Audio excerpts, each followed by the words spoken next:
안녕하세요. 공유창고 알파박스를 운영하고 있는 노뱅이라고 합니다. 우리가 무심코 지나쳤던 동네의 가게들, 밥집들, 술집들이 어느 날 보면 사라져 있는 그런 경험 요즘 많이 경험하고 계시죠. 오늘은 조금 무거운 주제지만 우리 모두가 함께 생각을 해봐야 할 주제를 가지고 이야기를 해볼까 합니다. 바로 한국 자영업자의 미래는 있을까? 그런 이야기를 한번 해보도록 하겠습니다. 이것은 물론 제 개인적인 생각이고 어떤 전문가의 예측, 데이터가 있는 것은 아닙니다. 그저 요즘 흘러나오는 뉴스를 보면서 또 주변 상황을 보면서 드는 제 생각을 여러분들하고 한번 나눠보고 싶습니다. 제가 왜 이런 생각을 하게 되었는지 크게 4가지 이유를 말씀드려 보겠습니다. 첫 번째는 OECD 중에서 자영업자의 비율이 한국이 제일 높다고 합니다. 한국은 자영업자 비율이 한 20%가 넘는다고 해요. 그렇지만 미국 같은 경우에는 6.6%, 독일 같은 경우는 8.4%, 그 다음에 일본 같은 경우는 한 9.8% 정도 된다고 합니다. 이렇게 OECD 평균보다 훨씬 많은 자영업자의 비율이 여러 가지 사회 트렌드의 변화에 따라서 줄어들 것이다. 줄어들게 되면 한 절반 정도는 줄어들지 않을까. 그런 생각을 하게 듭니다. 통계적으로 보면 어떻게 보면 일견 타당한 이야기라고 저는 생각을 하고 있습니다. 우리나라 자영업자 정말 치열합니다. 비슷한 동네에서 비슷한 가게들이 정말 치열하게 장사를 하고 있죠. 자영업을 하려고 하는 사람들이 많다 보니까 구조적으로 치열할 수밖에 없는 것입니다. 두 번째 이유로는 쿠팡을 비롯한 오프라인 유통기업들의 약진입니다. 쿠팡 참 편리하죠. 저도 쿠팡 없으면 못 사는 사람이 되었습니다.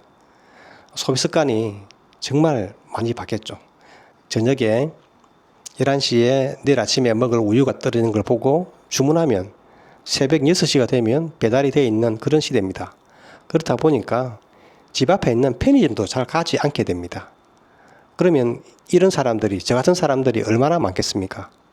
쿠팡을 한편으로는 정말 욕을 하는 사람들도 있고, 그렇지만 그 편리함에 우리는 그냥 습관이 되었습니다. 그러다 보니까 이런 쿠팡이 잡아먹은 그 자영업자가 얼마나 되겠습니까? 단지 우리는 그 망한 자영업자가 눈에 보이지 않을 뿐입니다. 이런 것들은 앞으로도 계속 진행될 수밖에 없는 그런 사회적인 트렌드인 것 같습니다. 세 번째 이야기는 술과 모임에 익숙하지 않는 20대들입니다. 이게 우리나라의 어떤 문화적인 어떤 변화인 것 같습니다. 저희 회사에도 20대 직원들이 있는데 이 직원들의 특징은 코로나 팬데믹 시대에 대학을 다녔습니다. 그래서 몇 년 동안 학교도 안 가고 집에서 온라인으로 수업을 하고 온라인으로 게임을 하고 온라인으로 친구들과 소통을 하고 온라인으로 모든 것을 해결했던 그런 친구들입니다. 소위 그런 코로나 학번들은 신입생 환영회라든지 MT라든지 이런 것들도 거의 가보지 않았다고 합니다. 그러다 보니까 여러 사람들과 어울리는 술자리 경험 이런 것들이 전부 하겠죠. 그렇지만 또 그 친구들이 대학을 졸업해서 사회에 나왔습니다. 사회에 나오다 보니까 그 친구들은 그런 어떤 습관을 가지고 있다 보니까 회사에서 저녁 시간에 퇴근 이후에 회식을 하자면 일단 거부감부터 딱 드러냅니다. 오늘 안 되는데 그냥 낮에 맛있는 거 먹으면 안 될까요? 그런 시대가 된 것입니다. 네 번째는 우리나라의 인구 출산율이 너무 낮죠. 최근에 다행히 좋은 소식이 있더라고요. 작년부터 출산율이 좀 높아졌다고 하는데 제가 생각하기에 2000년생들이 상당히 좀 많이 태어났습니다. 그 당시에 밀레니엄 베이비라고 해가지고 저도 도전을 했지만 실패를 했죠. 그 밀레니엄 세대들이 되게 좀 많아요. 그렇지만 그 이후로 2001년부터 아이들이 급격하게 줄어듭니다. 제가 가끔 가다가 애들을 갖다가 출퇴근시키면서 물어본 적이 있었거든요. 뭐 그런 이 밀리니엄 세대들이 한 반에 뭐 40명에서 학교 전체 보면 학급이 한 5학급이라면 그 밑에 있는 자기 후배들은 3학급, 4학급 이런 식으로 줄어든다고 이야기를 하더라고요. 이게 어떻게 보면 그 출산율 때문에 애들도 사라지고 문방구도 다 사라지고 또 요즘에는 또 소아과도 문을 닫는다고 하고 또 어떤 지역에서는 또 산부인과가 없다고 하기도 하더라고요. 이런 것들이 모두 합치진다면 어떻게 보면 그 소비도 줄고 그 다음에 또 소비를 하더라도 오프라인이 아니라 온라인에서 하게 되고 그러다 보니까 특히 2030 세대들이 좋아할 만한 밥집, 술집, 즐길 만한 것들, 카페들 이런 업종들이 정말 많이 사라지게 될 것 같다. 그런 생각을 갖다가 자연스럽게 할 수밖에 없더라고요. 그렇다면 앞으로 우리나라의 자영업자들은 어떻게 해야 살아남을까? 자, 그래서 이제 이런 암울한 제가 이야기를 계속 했지만 저는 위기 속에서 기회는 있다라고 분명 기회가 있다라고 저는 생각을 합니다.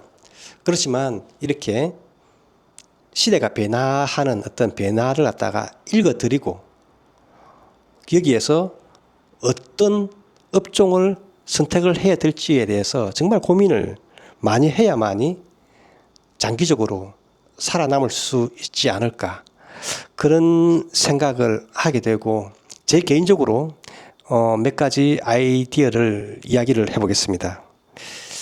이제는 단순하게 이제 물건을 파는 어떤 그런 것보다는 경험과 취향을 파는 어떤 그런 산업이 필요하지 않을까 그렇게 생각을 합니다.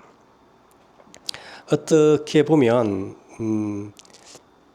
음식을 갖다가 자기가 직접 만들어서 먹는 어떤 요즘에 그런 이야기 하죠. 뭐 원데이 쿠킹 클래스라든지 또 가죽 공방이라든지 목공이라든지 베이킹이라든지 이런 경험을 하면서도 소비하는 그런 업종이 살아남지 않을까. 물론 그렇게 하려면 단순하게 이 가게를 차려서 되지는 않습니다. 정말로 그 분야에서 전문가가 돼야 되고 또한 사람하고 소통하고 사람을 갖다가 가르칠 수 있는 그런 캐리어와 능력을 키워야 살아남을 수 있지 않을까 그런 생각을 하고 있습니다. 두 번째는 1인 세대가 정말 많이 늘어났습니다. 우리나라의 1인 세대 비율이 34%가 넘었고 또 인구적인 측면에서 보면 1,000만 명이 넘었다고 합니다.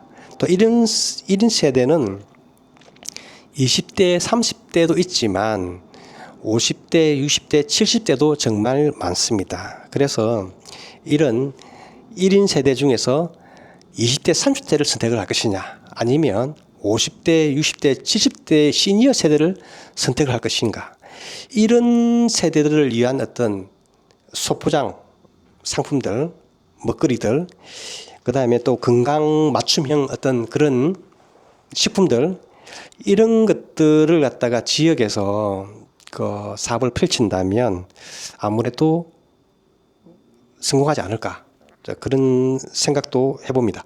세 번째는 온라인과 결합한 기술 기반 사업이라고 제가 한번 이야기를 해보겠습니다. 요즘에는 또 전문 기술이 있어야 됩니다.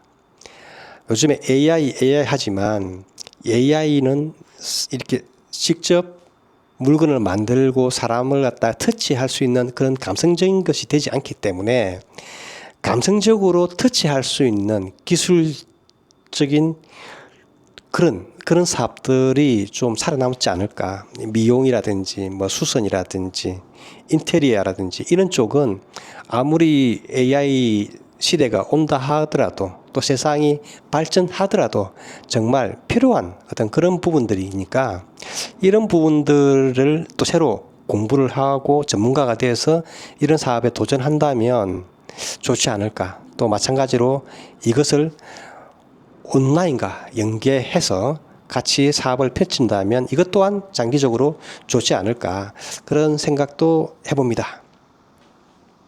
자, 오늘 제가 드린 이야기 한번 마무리를 해보겠습니다. 오늘 이야기가 어떻게 보면 불편하게 들릴 수밖에 없는 이야기입니다. 하지만 또 피할 수도 없는 현실이라면 어떻게 보면 제대로 현실을 파악하고 마주하고 또 새로운 길을 찾아야 하는 게 아닐까.